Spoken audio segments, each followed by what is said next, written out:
সর্বকনিষ্ঠ প্রার্থী হিসেবে ঘোড়া মার্কা নিয়ে আমি একমাত্র ব্যক্তি যিনি লালমনিরহাট পুরো জেলার মধ্যে সর্বকনিষ্ঠ প্রার্থী।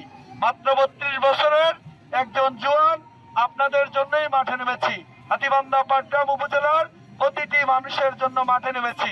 আমার স্বপ্ন একটা মানবিক, কল্যাণকর, বেকারত্ব মুক্ত এবং দুর্নীতি মুক্ত বাংলাদেশ গড়ে তোলা। আর এই যাত্রাটা আমি শুরু করতে চাই আমার হাতীবান্ধা পাটগ্রামের মাটি থেকে। আপনারা যদি আমার পাশে থাকেন, আমাকে ভোট দেন, আমি আমার জায়গা থেকে সর্বোচ্চ দিয়ে কাজ করে যাব। আমি বিদেশ থেকে যেটা আনবো এইটা আপনাদের বোনাস, আর রাষ্ট্রীয়ভাবে যেটা পাবো প্রতিটি টাকার হিসাব জনগণের জন্য আমি উন্মুক্ত করে দিব। আমি ইতিমধ্যেই বলেছি যে কত টাকা সংসদ থেকে বাজেট এসে প্রতিটি টাকার হিসাব জনগণের জন্য 20টা ইউনিয়ন, একটা পৌরসভায় 21টি 55 ইঞ্চির স্মার্ট টিভি লাগিয়ে আমি উন্মুক্ত করে দিব। আপনারা বাজারে যাবেন, আপনার আসনের জন্য বরাদ্দকৃত প্রতিটি টাকার হিসাব দেখতে পাবেন। কেমন হবে?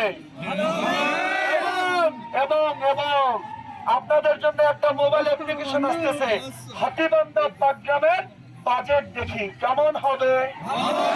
প্রতিদিন সকালে ঘুম থেকে উঠে আপনার এই লালমনিরহাট 1 হাতীবান্ধা পাটগ্রাম আসনের কত টাকা বাজেট আসছে, রাস্তাঘাট, স্কুল, কলেজ, মাদ্রাসা, বিশ্ববিদ্যালয়, ইউনিয়ন পরিষদ, ওয়ার্ড, পৌরসভা, প্রতিটি টাকার হিসাব একটি মোবাইল অ্যাপ্লিকেশনে, একটি অ্যাপসের নাম হচ্ছে হাতীবান্ধা পাটগ্রামের বাজেট দেখি।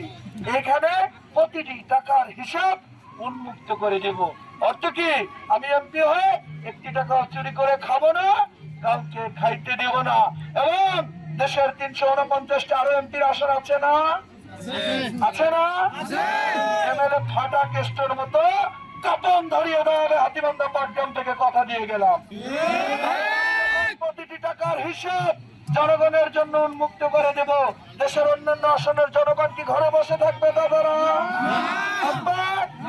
তারা বলবে হাতীবান্ধা পাটগ্রামের এই 32 বছরের জওয়ান শিহাব ভাইয়ের মতো, এমএলএ ফাটা কেষ্ট শিহাব ভাইয়ের মতো আমরা আমাদের প্রতিটি টাকার হিসাব দেখতে চাই। ঠিক না? আমি আপনাদের সবার দোয়া এবং সহযোগিতা চাই, আশীর্বাদ চাই। আমি আমার জায়গা থেকে চেষ্টা করব 2 উপজেলার প্রতিটি যুবক, যুবতী, তরুণ, তরুণীর কর্মের ব্যবস্থা করতে।